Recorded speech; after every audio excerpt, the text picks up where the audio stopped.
Thank you, Elika Ashoori, for joining us for a conversation with Merion West. We know these are hard days for you and your family, especially we passed Father's Day because your father is taken hostage for almost 3 years now. Let our audience know what happened and when all it started. Well, it was in August 2017, and my dad went back for a routine visit to Iran because his mom was having knee surgery, and she's very old, so she needed someone to look after her. And my dad went for a 3-week holiday to, tend to her. And a week before he was due to come back, he went out shopping, and he was stopped on the street, and a group of men came out of a van and asked him if he was Anoosheh Ashoori, and he said yes. And they basically put a bag over his head and took him into the van and arrested him. Um, how long it took for you to know what happened to your father? Well, we didn't know what had happened to begin with at all, because my dad is the type of person who would tell us where he goes every minute of the day. He would always text or phone, and he's always in contact with us. So when we didn't hear from him that day, they'd actually taken him back to my grandmother's house where he was staying, and they they made him leave a note saying that he was staying with friends that night, which we all thought was a bit strange because he never leaves notes to say anything. He never really stays over at friends' houses. So we thought it was very strange, but never in a million years did we think that it was anything to do with Evin or him being arrested. And I think a couple of days later, they just allowed him maybe a 20-second phone call to his mum, saying that he was arrested and that he was in Evin and that there was nothing to worry about, and that everything will be resolved soon. And that was the last we heard from him for another 2 weeks, 3 weeks. And that's when he phoned us again, saying that he was still being interrogated, and that they had arrested him for some reason, and that not to worry, that everything will be resolved and he'll be home soon. But again, we had no idea what was happening to him. It was only in hindsight, a few months later, that we realized that they'd taken him into solitary and subjected him to intense questioning, and had put charges of spying for Mossad on him. And he spent 4 months in solitary confinement, and we almost didn't hear from him at all during that time.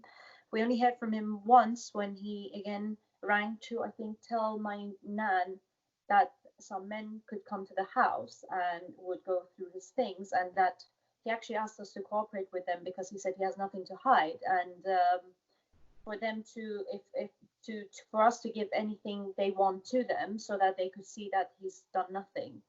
And at the same time, I think he told me and my mom and my brother under no circumstances to go back to Iran, because they had in the interrogations told him that they think that we are also spies as a family, and that if we go back, we would be arrested on the spot too. And he was actually punished for that and taken to a different prison, in another solitary prison, for another 2 weeks, just because he said that to us. So your father is a civil engineer, not kind of no political activities, and No. suddenly he turns out to be, according to Islamic Republic of Iran, a spy for Israelis. Am I getting it correctly? Yeah, yeah. Yeah. And it's really preposterous, because my dad's never worked in any sort of government capacity. He's never been political in his life. He's never once even sided with a political party. He's never voiced any political opinions. He's never even been to Israel, and we don't even have a single Israeli friend. So the fact that he was charged with that is so crazy. Um, we don't even know how they've concluded that, because when later on we saw my dad's sentence report through his lawyer, um, on the actual report it says that he is charged without proof that he's a spy, but based on the assumption that he has the potential to be a spy. So even after intense interrogation and going through all our emails, our lives, everything, they couldn't even find a single evidence that could lead to him being a spy. Does he have access to lawyers? Were there a due process for him?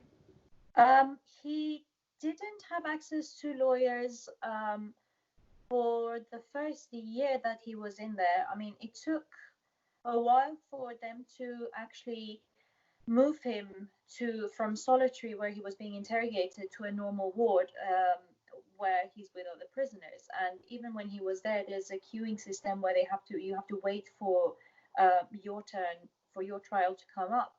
And when he did, they said to him to introduce a lawyer. And we we researched and we introduced, I think, 7 different names, 7 different lawyers, and some of which who were, you know, known figures within the Islamic Republic. So, you know, they were people that the Islamic Republic trusts, but they were all rejected.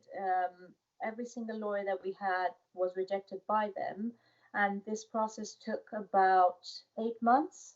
And in the end, my dad was forced to defend himself in his first trial. And when that was over, we went through an appeal process where then we were granted access to a lawyer who didn't have who wasn't she wasn't permitted to look at my dad's files until the very day of his appeal trial, where she was given the files to read in the actual courtroom.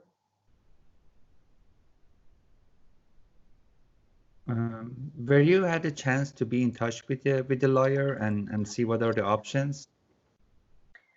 You mean after the appeal? Yes.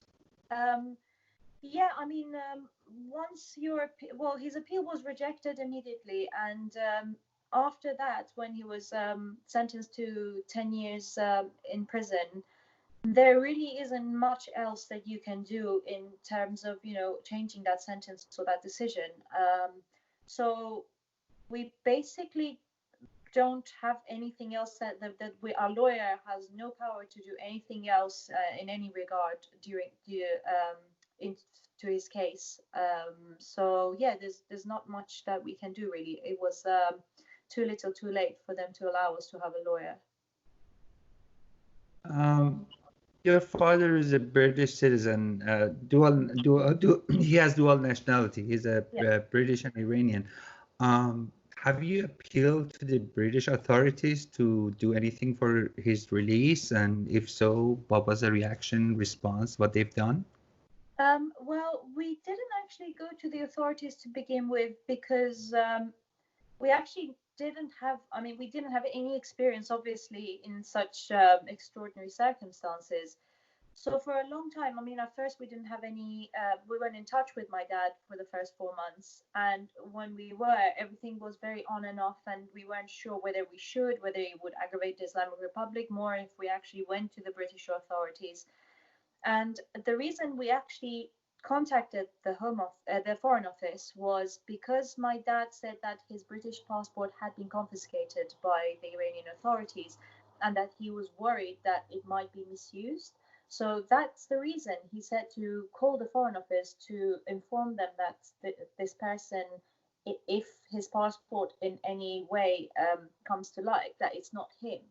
So that's why we rang the Foreign Office, and they actually got back to us pretty quickly. And we obviously, because of other cases, similar cases that are in the media at the moment, like Nazanin Ratcliffe, they were familiar with what's going on. And for the first year that we were in touch with the Foreign Office, they strongly advised us against going public with my dad's case, because they said that they were trying to fix the issue by going through diplomatic routes. So they said that the chances of success in negotiating anything was higher if we were quiet, and the Islamic Republic doesn't really like anything going public. So we kind of went by that rule until a year ago when Iran actually publicized the arrest of my dad themselves in their media.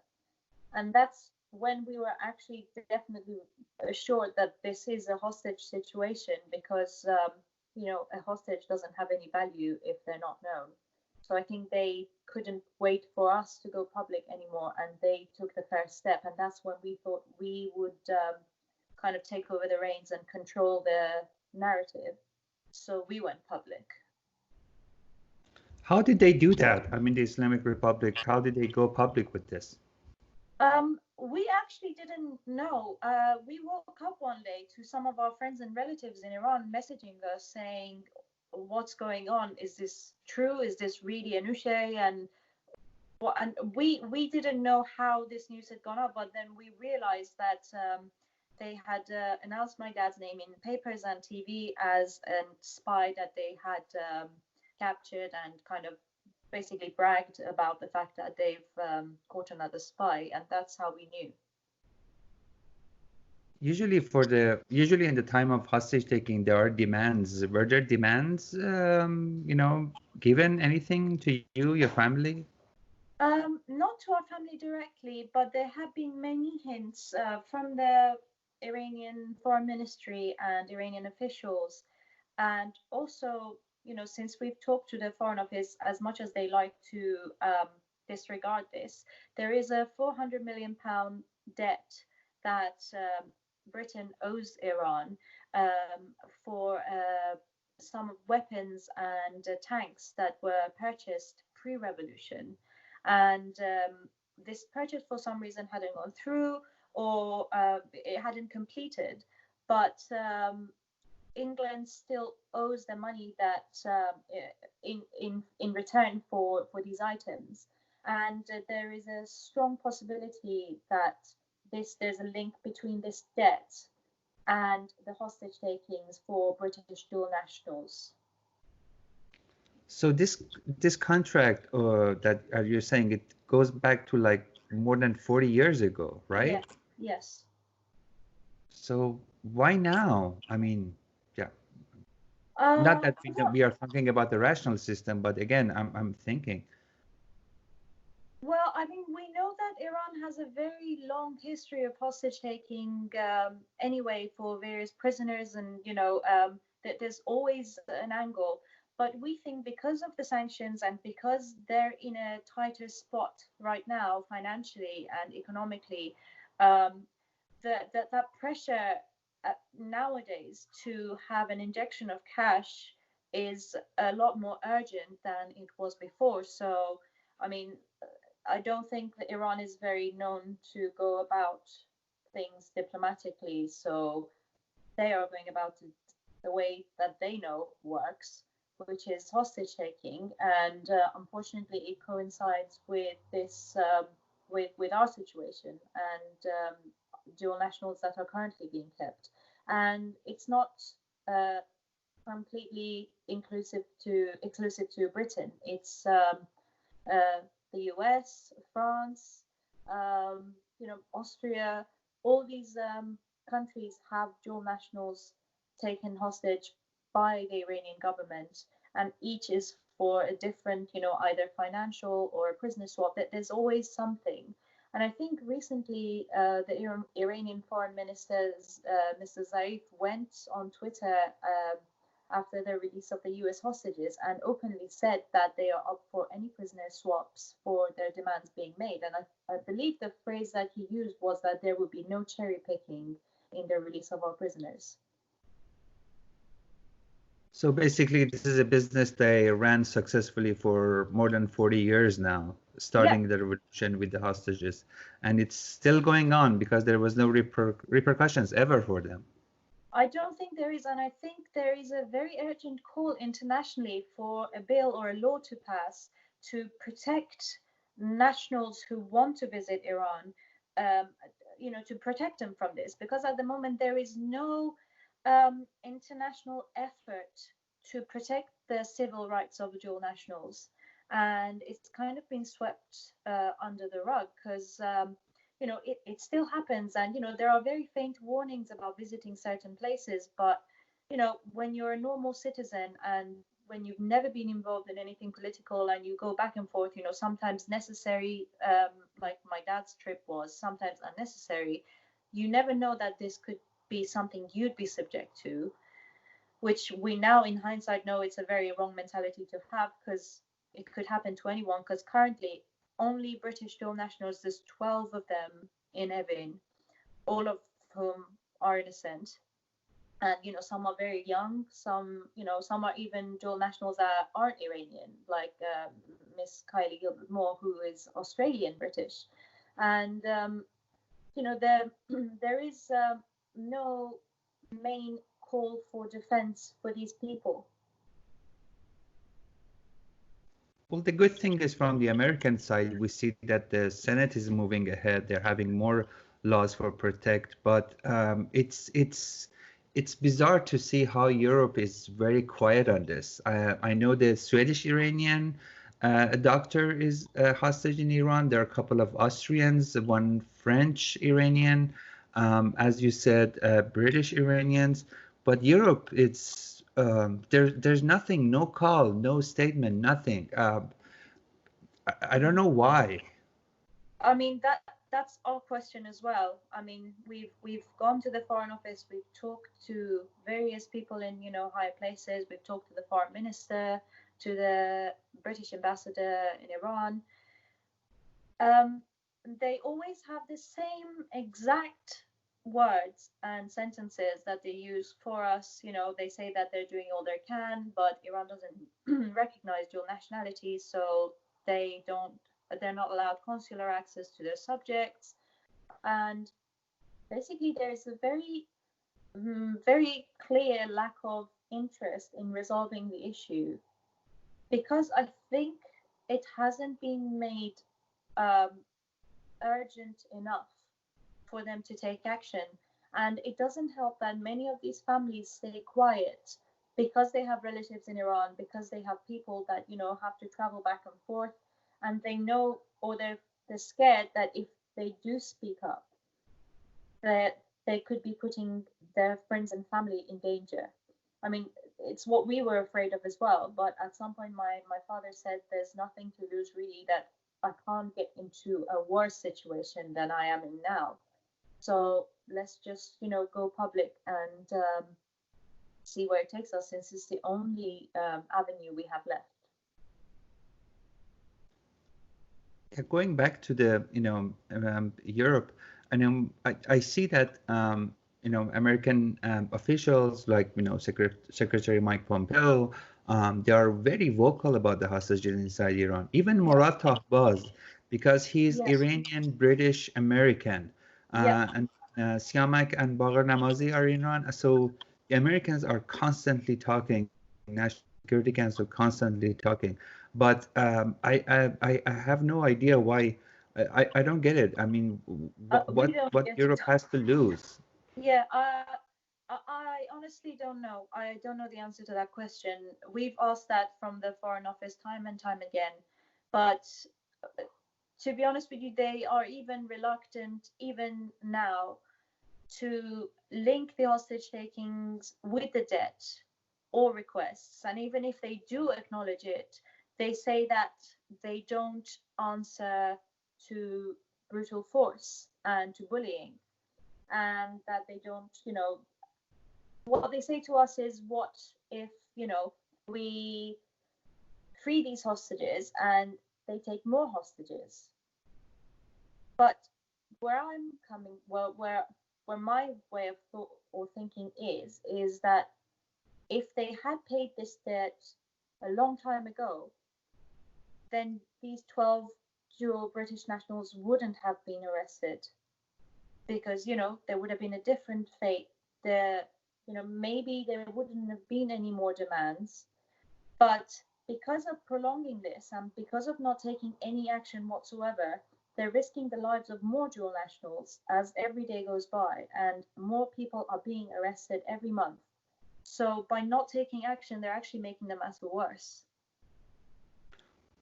Well, outside even the issue of politics and diplomacy, it's a basic behavior rule. If you don't punish, there's no repercussion, there's no reason for you to stop what you're doing.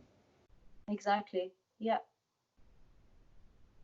How often are you in touch with your father?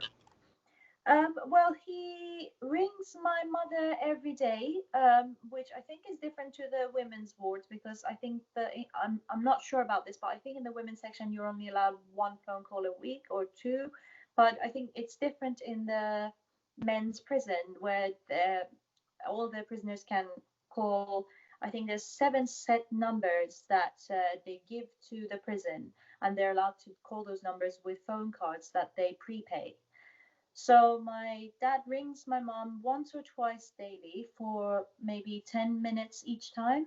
And he gets to talk to her. And I mean, during the lockdown, I haven't had the chance to talk to him because he doesn't have my number as one of his set numbers. But when I am at my mom's house, we get to sometimes speak and catch up. But it's a very bittersweet experience, because everything we say is based on the grounds of, if you come back, we're going to do this, or when you come back. And we always want to kind of be encouraging and come across optimistic. And it's the same for him. We never kind of talk pessimistically.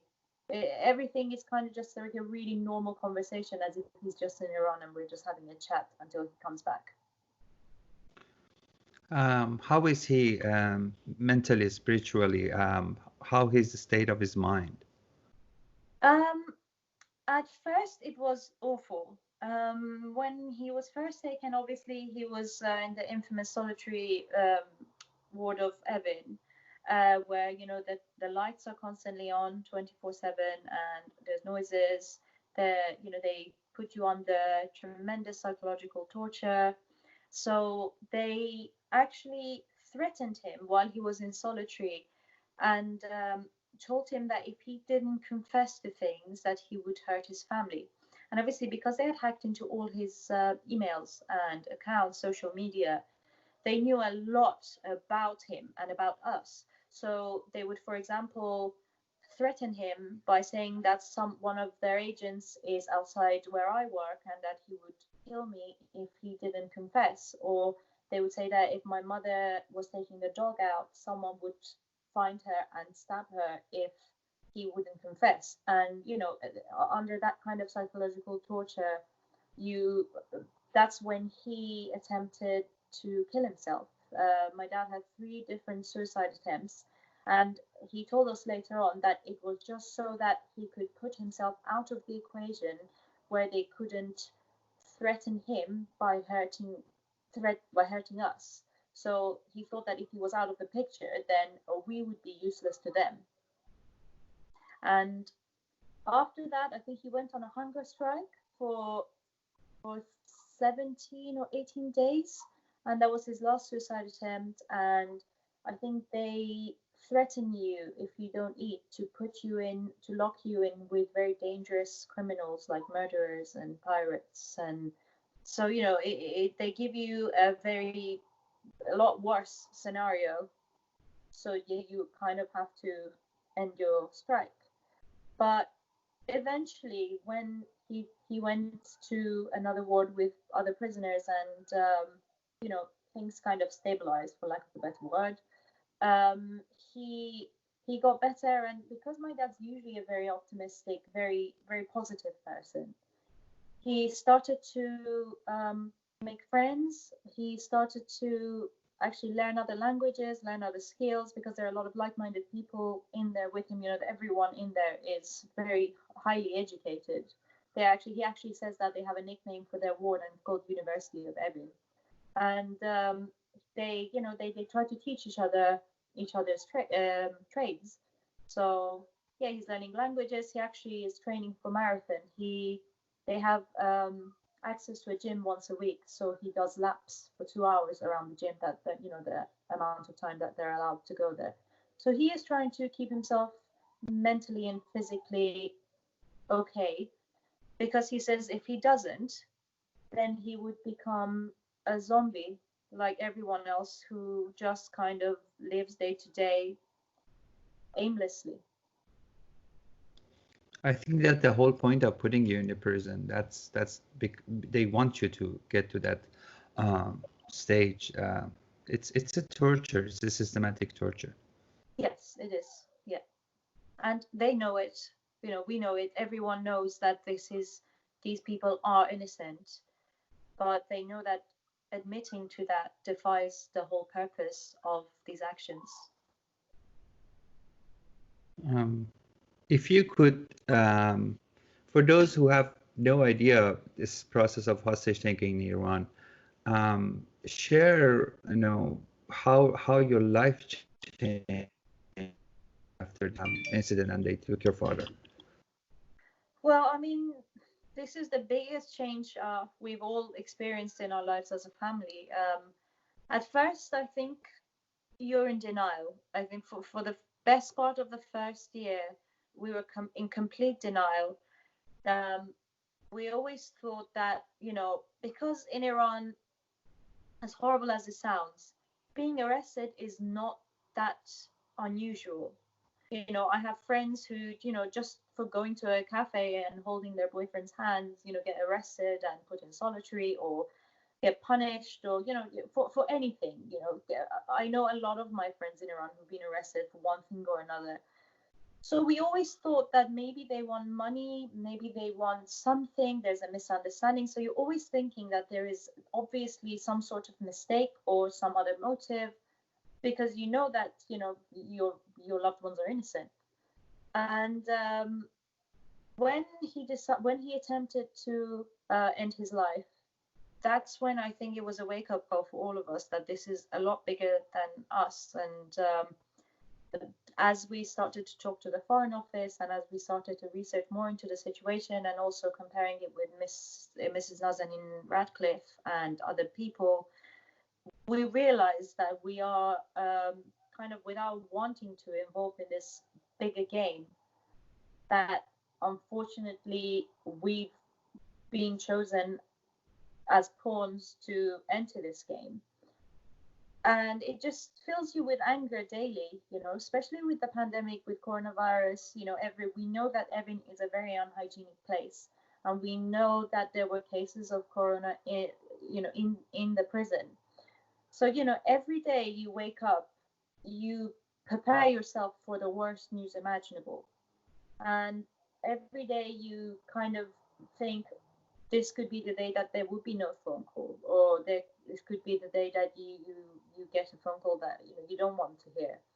And not even like big things like that, just small things like doing things around the house, or when my parents have never really spent time apart from each other or us as a family. We've always, like, minus like a month or two when we go on holiday, we've always been around each other. So when you see day-to-day lives like walking the dog, going hiking, just very random mundane things that you do every day, and it kind of hits you more and more that these people aren't there to experience these things with you. And it's, in a way, it's awful that you think they're alive, but it's almost like they're not, because you have no idea when you'll ever see them again, or if you ever see them again. And you are in this constant limbo where, I mean, our lives are on pause. We can't plan anything. We can't really, we can't have future plans, because everything is resting on the fate of my dad. So yeah, it's very difficult. It's very difficult for us as a family as well. It's a lot of pressure that we're under every single day. So in a way, we could say they just didn't take your father's hostage. They're taking all your family hostage. Yes, they don't ruin just one life. They ruin a lot of lives, and not just us. My dad's mom. She's still in Iran. She's very old, and my mother's mom, she's very old, and they always think that maybe they wouldn't see my dad as a free man in their lifetime. And we're always scared that if anything happens to my nans, in Iran, we can't go back to be there for them. So there's that sense of helplessness because, there's so much that can happen and you can't be there for your loved ones. So yeah, it's not just one life. There's a lot of lives have been destroyed by this one act. Well, I have to add that you and your mother are vocal, active. I see you on Twitter, social media. You try to spread the word. You're asking for answers, which is a great thing, and I think it's very helpful. And I join more, and I wish more and more people, especially officials in Europe and European Union, would wake up to this nightmare that Iran is inflicting on the world more than 41 years now. Yeah, yeah, exactly. We hope that too. I mean, for the first time that we went public, our news was kind of overshadowed by the British elections and Brexit. And when we started to get a bit more momentum, coronavirus happened, and that's another second time where we were kind of hushed under a mountain of news. But again, we've picked up momentum in the last month, and we're hoping to keep the momentum this time and to be loud enough so that our voices could be heard by someone in authority who has the power and the will to help. Because it wouldn't just save one life, it would save many, many lives, and it would prevent more lives in the future to be destroyed as well. It's a cruel, inhuman, and totally unethical practice from a state, and it should be stopped by any cost. Absolutely. I thank you so much for joining us. We wish you and your family well, and we are hoping and we're trying to do our part to join your voice and calling for the release of all hostages inside Iran. And we thank you for being with us. Thanks for having me.